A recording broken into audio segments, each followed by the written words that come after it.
Hello, everybody, and a pleasant good afternoon, evening, or wherever you may be listening to this. I'm Ben Charles. This is another roundup of another. This is the fourth installment of the Roundup series. I'm going to review SmackDown from last week, Raw, and Dynamite, which I actually do have a lot to say for that show. First of all, I got to start something off. I got to make this announcement real fast. There won't be any Roundup next week. We're going to do the Elimination Chamber review. It's not fair if we talk about the Raw after the Elimination Chamber, and then literally we got to go right to the Elimination Chamber. Like, why don't we just talk about the Elimination Chamber, then talk about Raw, and then SmackDown after it? It's better that way. We keep up with the schedule or whatever. Josh is going to be on that show. Hopefully he's better, and hopefully he's all right. First of all, SmackDown was absolutely fucking boring. Everything except the Bloodline. The show was absolutely boring. I'm going to recap SmackDown very briefly. There was a lot of Bloodline segments. There was a lot of Paul Heyman segments tonight. A lot. But the story of the show was Jey Uso. Is Jey Uso going to show up and defend the SmackDown Tag Team titles with his brother? The question was answered at the middle of the show, not the main event of the show. So, Braun Strowman and Ricochet versus the Usos. They had a nice little match. The Usos got the win on Ricochet. Of course they did. Ricochet, obviously a full-blown loser. He is still not over with the fans. I don't care what anyone says. Ricochet needs a manager, expeditiously. I don't know what the hell is WWE taking so long, but he needs a new manager, expeditiously. Anyway, the Usos beat Ricochet and Braun Strowman for the tag team titles. All you need to know. Lacey Evans versus Cameron Harris, who is already suspended expeditiously. Holy shit, she sucks. That match went 2.5 minutes, no rating. Moving on. Main event was Rey Mysterio, Karrion Kross, Gunther, and Madcap Moss. They actually had a really good Fatal 4-Way match. It was the main event of the show, obviously, as I mentioned earlier on, and there was a lot of good stuff on that there was a lot of good stuff in that main event. You know, Rey having to fight Gunther, Karrion Kross fighting Rey, Kross fighting Gunther, Madcap Moss has to fight Karrion Kross, and all that other stuff. I mean, that was fun. I mean, it was pretty cool. And that was that. Also, Paul Heyman had like 5 segments on SmackDown. I'm not making this up. Paul Heyman had 5 segments. Holy shit. Paul Heyman, I know you're trying to sell us on the Elimination Chamber pay-per-view, but my man, you did not have to be on the show. You did not have to be on SmackDown for 5 goddamn segments. I know there was like 2 segments where Jimmy was trying to talk to Jay and all that other stuff, which is fine. I don't mind it, but come on. Paul Heyman had 5 segments on this show, and he opened the show. Paul Heyman opened the show literally with another promo. Then he closed the show with another promo. And then he had the backstage segments as well. I'm like, come on, bro. Listen, we love Paul Heyman on this show. Paul Heyman is the best thing about the Bloodline, honestly. But, come on, bro. Why was this man had 5 segments on this show? I do not understand. But, yeah, everybody. Oh, sorry. I missed a match. Sorry. Anyway, enough about Paul Heyman. Drew McIntyre and Sheamus, I refuse to call them by their tag team name. They faced off against Miss Rowe. Miss Rowe lost in 3 minutes, no rating. There you go. And that was SmackDown, everybody. Boring show, and absolutely fucking... Well, it wasn't terrible, but it was boring as hell. Everything except the Bloodline is dragging SmackDown down. I don't know what it is about SmackDown. SmackDown is getting either 1 boring or 2 unimportant. And this show was super unimportant. That's why I recapped it in less than under 4 minutes. There you go. That's SmackDown, everybody. Monday Night Raw. Monday Night Raw from... Oh, SmackDown was in Connecticut, I understand. Oh, Monday Night Raw from Brooklyn at the Barclays Center. Monday Night Raw was actually a good show.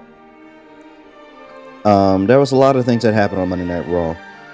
I'm going to recap Raw very briefly. I'm going to save all of my judgment for pretty much the Elimination Chamber build. You know, they're trying to build up the Elimination Chamber. and all this other stuff, which is fine. I'm cool with it. Cody Rhodes and Sami Zayn had one of the best segments all year, and we're not even in May. We're not even in May. And I believe I talked about this with Josh a couple of days ago. I said that the fact that we are acknowledging these segments is one of the best things about this entire thing, because now these segments can finally, they lead to bigger stories, right? And they actually give the show a lot more meaning. And all of a sudden, hey, Monday Night Raw is becoming watchable again. And I think that's a great thing. So I'm reviewing Raw February 13th, 2023. Let me find out what else the hell happened on this show. Meanwhile, AEW Dynamite, which happened on the 15th, February 15th, 2023. I'm going to talk about it in a little bit, but first of all, I got to talk about this segment. Cody Rhodes and Sami Zayn had a great segment. Was it one of the best segments all year? I would say yes, from an in-ring segment perspective. I mean, me and Josh both like the tribal court segments and stuff like that. But that Cody Rhodes and Sami Zayn's promo back and forth, it reminded me why, personally, there's a reason why I love this sport. It reminded me why I love WWE and professional wrestling in general. It reminded me of that. Everything that Cody Rhodes said made sense. Everything that Sami Zayn said made sense. Now, some of you may not agree with me on this take, but hey, it is better than nothing. And I don't know what it is lately about Monday Night Raw, but Monday Night Raw has been getting better and better, while SmackDown is getting worse as of late. SmackDown is becoming boring all of a sudden. I don't get it. Like, I understand the Bloodline is carrying SmackDown on their backs right now, literally by tooth and nail right now. But SmackDown's undercard is absolutely atrocious. First of all, it's full of squash matches. Lacey Evans is still employed. Cameron Harris, I don't even know who the hell that is. She needs to be off TV expeditiously. I don't know who the hell is that. Who the hell hired her? I have no clue. Where did she come from? NXT Level Up? Where did she come from? I know she didn't come from Main Event. Give me a fucking break. Main Event still fucking exists. Give me a break. This shit sucks. But anyway, enough about SmackDown. Cody Rhodes, Sami Zayn, I'm not going to go through the entire segment because some of you may have already watched the segment already. So that's good on you. But all you need to know is that Cody Rhodes said, finish the story to Sami Zayn. And already people are saying, Cody Rhodes and Sami and Roman in a triple threat match at WrestleMania. People are already saying that. Josh said it in his Royal Rumble review. He told me and a couple other people as well that he wants the triple threat match at WrestleMania. Look, I don't mind the triple threat match. I don't mind it just as long as you have the right winner and the right amount of story and the right amount of heat for Roman Reigns. Because remember, Jey Uso is still cool with Sami Zayn, right? So if Jey Uso turns on Sami, then Jey Uso will have all the heat to himself. And like, people are already thinking ahead in this storyline. I'm like, okay, first of all, do me a favor, very fast. Please stop thinking ahead in this storyline, because the storyline it's not even reached the end yet. People are saying this is the end of the bloodline because Sami Zayn ruined the bloodline. What? What? The bloodline was already good without Sami Zayn. What the hell are y'all talking about? What are y'all talking about? The bloodline was already good with Sami Zayn. Sami Zayn just made it better. That's all I'm saying. I don't know what the hell people are getting this perception about. Meanwhile, we got the bloodline carrying SmackDown on their backs. They're not even on Raw half of the time, and that's fine.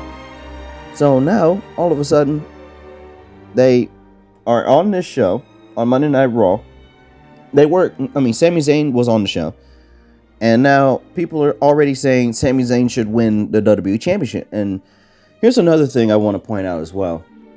Why do we need... didn't Sami say in an interview with Ariel Helwani that he didn't want to be the top guy in this company? Didn't he say that word for word in big bold letters? Didn't he say that? So now all of a sudden, now we gotta have Sami Zayn as world champion. Oh, because he's over. Oh, because he beat up Roman Reigns on SmackDown. That's why he gotta win the belt. The fuck?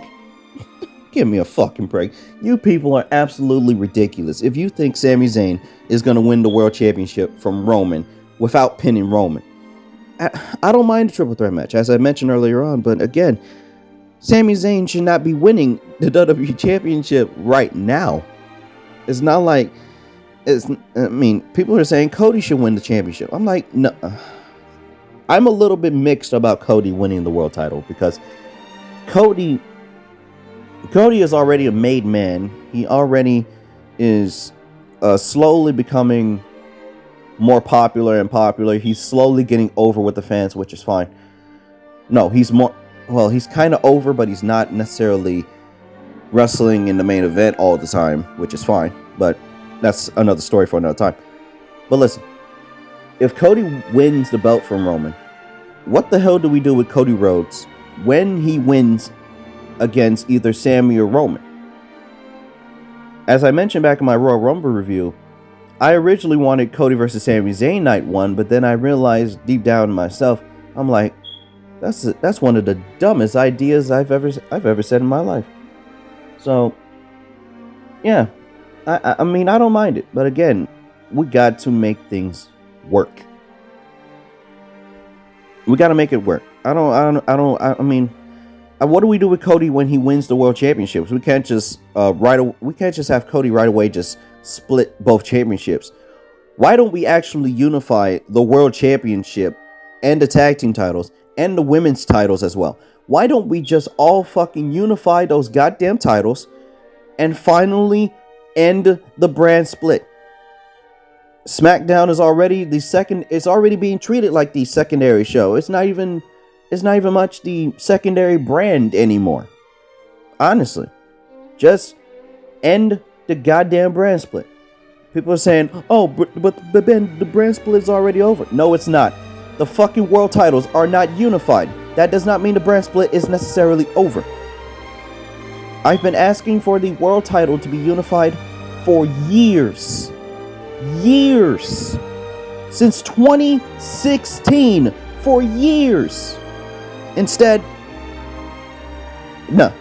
We gotta have 2 world championships because it looks good on the person who has both championships. What the fuck? Are you serious? You know, I know it looks good on Roman Reigns, but that doesn't mean he has to have 2 championships. Jesus Christ, you people are absolutely ridiculous. Holy shit. Enough about me talking about the Cody Rhodes Sami Zayn segment, which was the main event segment of Monday Night Raw. I finally found out what happened on Raw. Becky Lynch and Bayley cut another promo.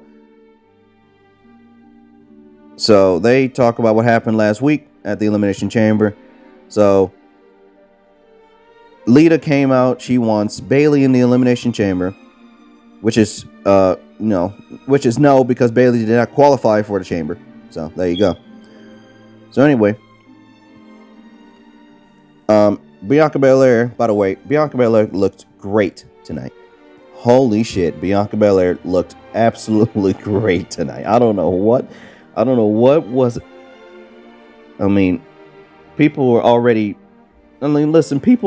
liking Bianca Belair for different reasons. I get that, but she's a married woman, okay? Jesus Christ. I don't know why people were, complimenting Bianca Belair for literally her features. I'm like, come on.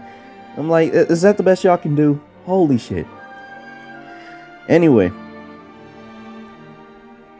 there are already 6 women in the Elimination Chamber match. Belair, Bayley, and Becky Lynch will have a triple threat match tonight. If either Lynch or Bayley wins, they'll be in the chamber, and that match will start as a triple threat match. If Bianca Belair wins, neither of them gets into the Elimination Chamber match.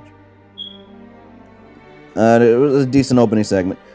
Bobby Lashley and Brock Lesnar with the contract signing. I'm not really going to go over that because, number one, Brock Lesnar beat the shit out of him. And number two, Bobby Lashley needs MVP and the Hurt Business back expeditiously. They need the Hurt Business back quickly. Bobby Lashley is losing momentum. He's losing fucking matches and shit. Fuck out of here. Getting beat up by Brock Lesnar all the fucking time. No, fuck off. Byron Saxton still employed with the Judgment Day.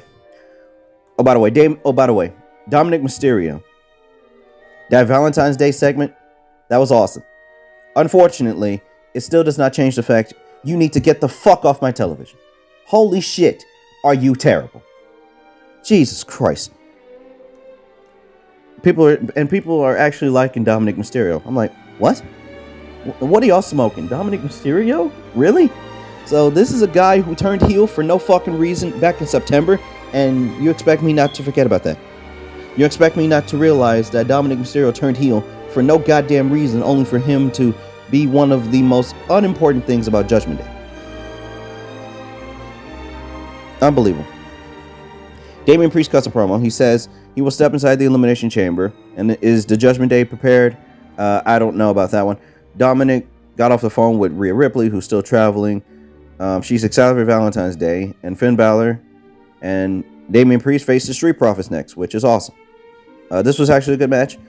The Street Profits versus Judgment Day. All you need to know, Finn Balor won with the coup de grace. The match, I believe, went 12 minutes. Good match. And there you go. The Judgment Day won. And then they beat up... they beat up the Judgment Day afterwards. Edge and Beth Phoenix comes out to a big time pop. Beth Phoenix clotheslines Dominic. She hits a glam. She goes for a glam slam just like last week. But Rhea Ripley attacks Phoenix from behind. Rhea Ripley hits Phoenix with a riptide and leaves the ring with Dominic. And Rhea Ripley is over as fuck. Crowd was chanting, "Mommy." Holy shit. The crowd was chanting, "Mommy." Jesus Christ. You people are crazy. Anyway. And that was that. That was awesome. Mia Yim versus Piper Niven. I already talked about the Brock Lesnar contract signing. Who cares? Piper Niven versus Mia Yim. Piper Niven beat Mia Yim in 4 minutes. No rating. Moving on. Kathy Kelly backstage with Baron Corbin, who's still employed. She mentioned that JBL has some unsettling words for him. Baron Corbin walks away. Thank God. Sami Zayn runs into the ring with a hoodie on. Sami Zayn calls out Cody Rhodes to the ring. I already talked about the Cody Rhodes Sami Zayn segment. It was good. Also on the show happened was Carmella and Asuka. Like Carmella and Asuka and fucking all this other shit. Oh my god, I don't know what the fuck was this. Why do we have a six-man women's tag team match on this show? I don't know why. Why? It's dumb. It's just stupid. Kathy Kelly tries to interview Baron Corbin again. He's saying he's sick and tired of being disrespected. Baron Corbin says, and I quote, he says at the Elimination Chamber, Roman Reigns is going to destroy Sami Zayn in front of his family. The last person to beat Roman Reigns is Baron Corbin. Thank you for reminding me about one of the worst feuds of all time. At the Royal Rumble, he was blindsided by Brock Lesnar. Otherwise, he had gone through the match and gone to beat Roman Reigns at WrestleMania.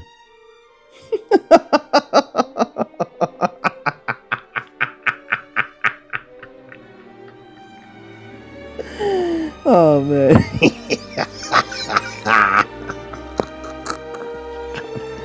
Baron Corbin being Roman at WrestleMania.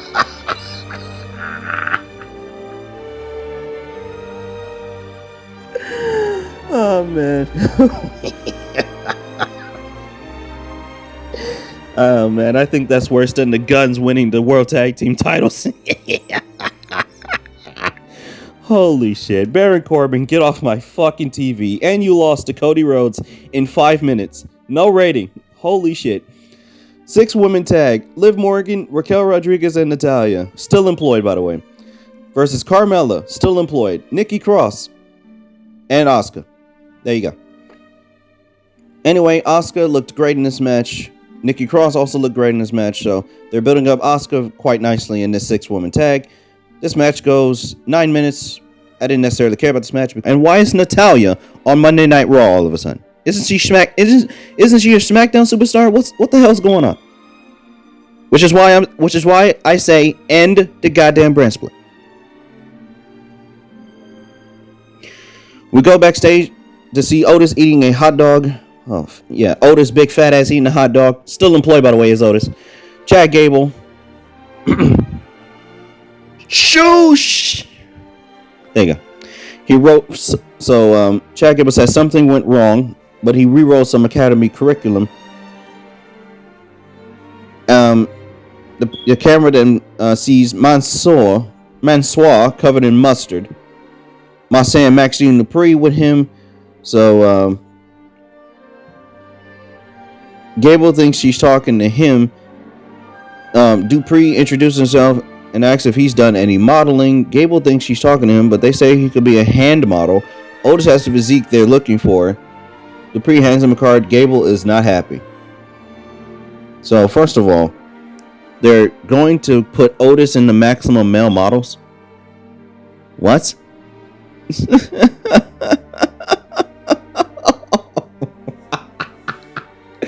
Why are they trying to put Otis in the Maximum Male Models? He's just fine in Alpha Academy. He's fine. As much as we shit on Alpha Academy for losing for the 9,488th time, we actually don't mind the team. We don't, like, as much as we hate them, Otis is fine in the group. Really, Alpha Academy can be a stable on Monday Night Raw. They just choose not to have him as a stable. I don't get it. Bronson Reed versus Mustafa Ali. This match went 4 minutes. This match was actually awesome, by the way. Bronson Reed looks like an absolute fucking beast, bro. Holy shit, Bronson Reed is awesome. Holy shit, Bronson Reed is the best thing. It's slowly becoming one of my favorite wrestlers on Monday Night Raw right now. I don't know what it is about Bronson Reed. I don't know if he's just big, but also how vicious he is. You know, dude's a callous human being. And people are saying Bronson Reed's a heel, man. He's supposed to be vicious. I'm like, what the fuck? Bronson Reed is... oh my god, Bronson Reed is fucking over as fuck right now. You know, he didn't get any reaction when he came out, but, I mean, look, that's normal. I mean, this is Bronson Reed we're talking here, but Jesus Christ. Man, Bronson Reed is dude, he's that dude, bro. It's scary, bro. Anyway, The Miz had another Miz TV segment. Oh my goodness.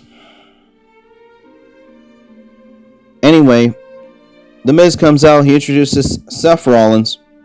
He wants to talk to him about Logan Paul. So Seth Rollins makes fun of The Miz, and he says all Logan Paul wants is attention, but what he needs is to have his teeth kicked in. By the way, Seth Rollins came out in the biggest red boots I have ever seen. This dude came out in the giant red boots that is making rounds on social media, to which I will never wear a day in my life because I think that shit sucks, and I don't think... Listen, I don't mind the boots, but when the boots are literally near the top of your knee, yeah, that's not a good look. That's not a good look. Anyway, Seth Rollins, he stomps The Miz. So, Rollins actually punched Miz in the face. He hit him with a chair. He hits him with a stomp with the boots. Austin Theory beats his ass. Miz attacks Rollins. Rollins gets out and he super kicks Miz. Rollins hits Miz with a stomp. Theory then attacks Rollins. He hits the A-Town down, and Austin Theory talks trash to Seth Rollins. This was actually a good segment. Unfortunately, The Miz needs to get the fuck off my television. And he lost to Rick Boogs in 50 seconds. No rating. Moving on. Bianca Belair versus Bayley versus Becky Lynch. Main event. Good main event. Bianca Belair, this match I believe went about 15 minutes. This was actually a very good main event. Bianca Belair won. You know, she was not losing to Becky Lynch and Bayley, who was going to beat the fucking shit out of each other anyway. So, that was that.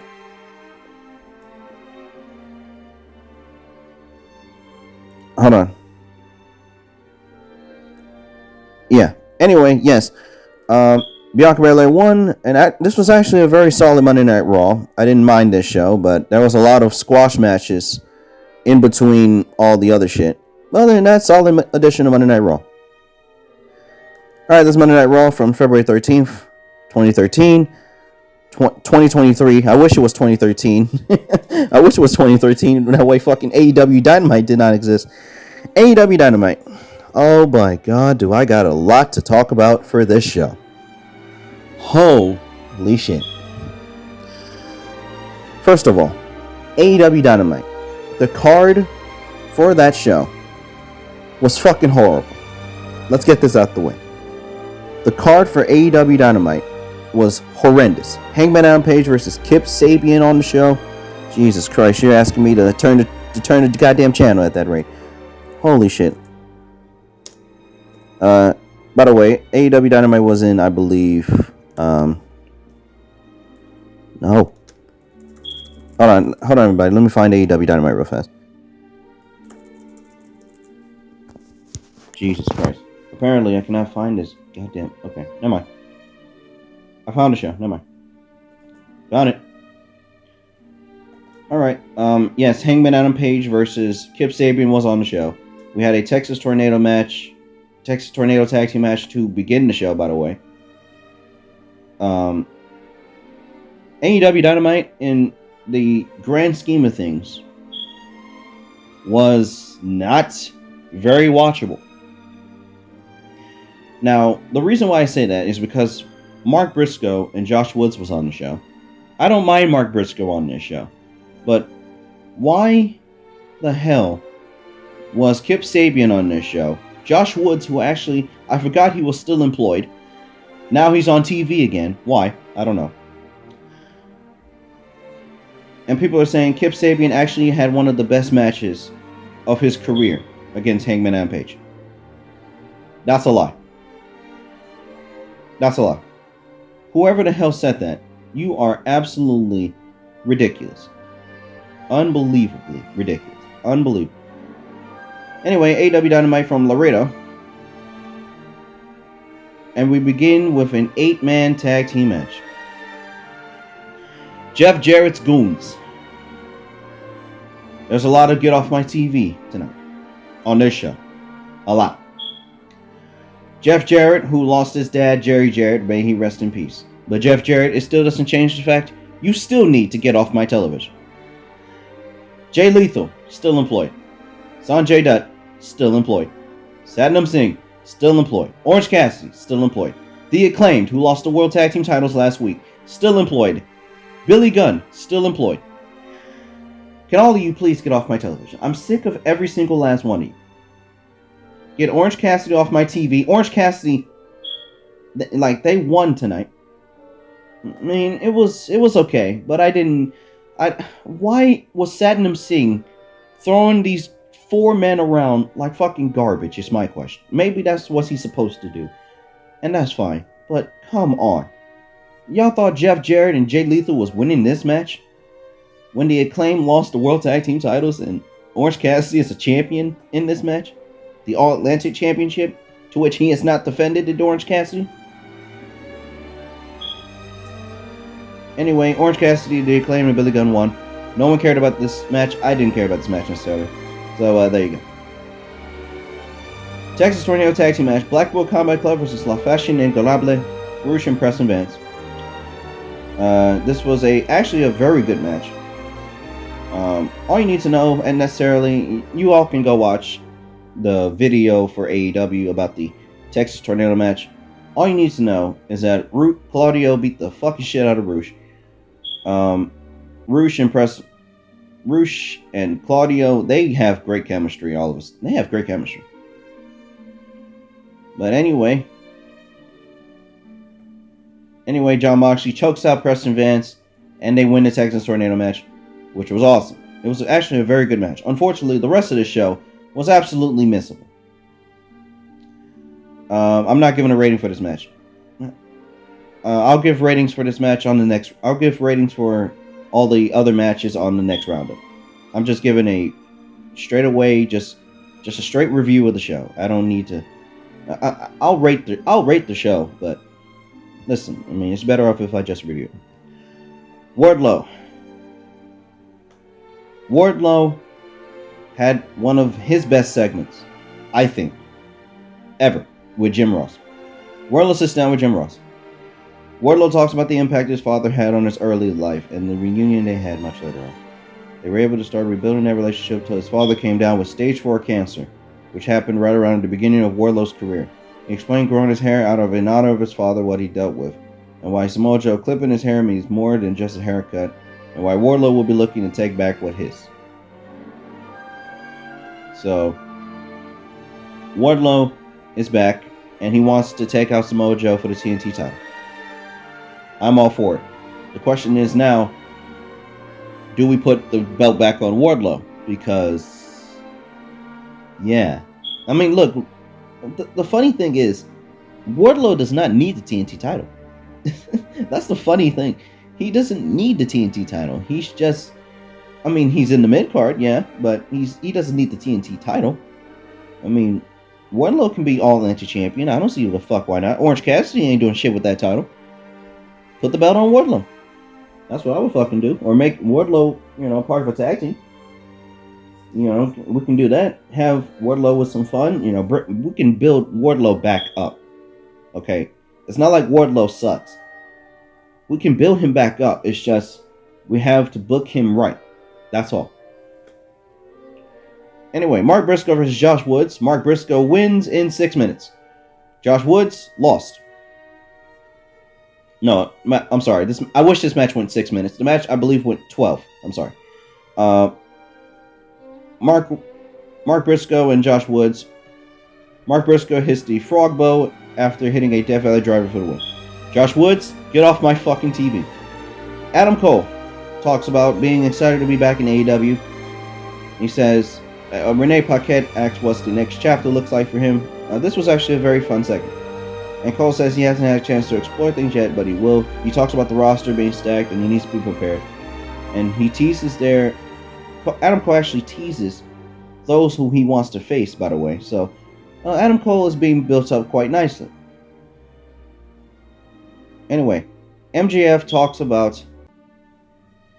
Okay, MJF cuts another promo.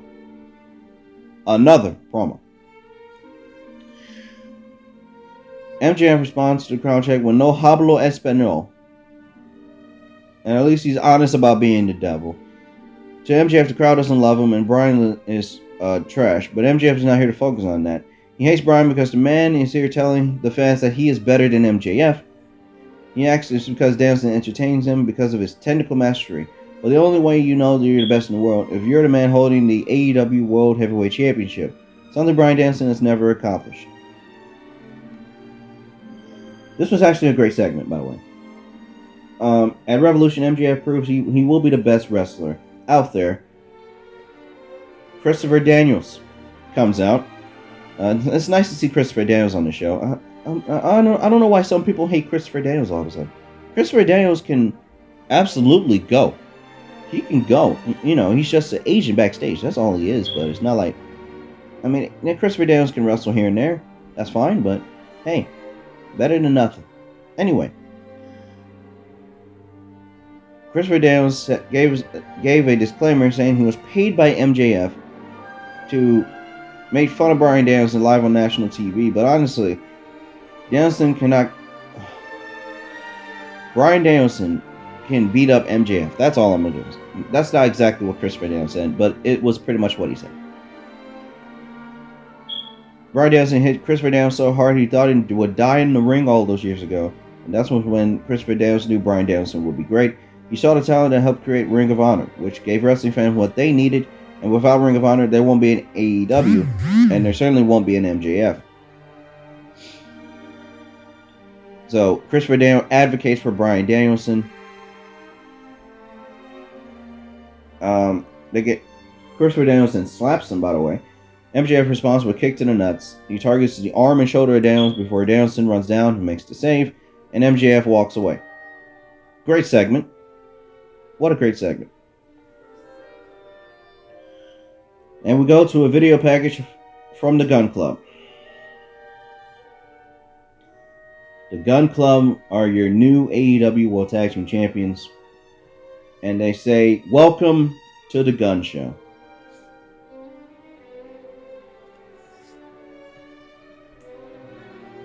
The fact they say that on live national television makes me absolutely nauseous. The complete anger that I have inside my soul for these men pales in comparison as to what I think the FTR should be doing to the Gun Club right now. It does not come anywhere close. Get the Gun Club off my fucking television. That is all I'm going to say. Jungle Boy versus Brian Cage. Brian Cage actually got a clean win on this show. Wow, Tony Khan. Remembering that Brian Cage is actually fucking good. He beat Jungle Boy. Oh, I lied. Y'all wish that was happening. Brian Cage lost in 8 minutes. Give me a fucking break. Jungle Boy won. Of course he did. But then Christian Cage attacks him. Christian Cage is still hurt, but he's ready to go and he's healed up. So at Revolution, Jungle Boy versus Christian Cage is in the works. I'm all for it. Jungle Boy versus Christian Cage. We can finally have Jungle Boy beat Christian Cage. Thank you. That is what we're here for, and that's exactly what needs to happen. The Gun Club will defend the tag team titles in a triple threat tag team match at Revolution. There will be a tag team battle royal, followed by a casino battle royale in the coming weeks. Renee is interrupted by the Acclaim. They were exercising their rematch clause. Oh my god.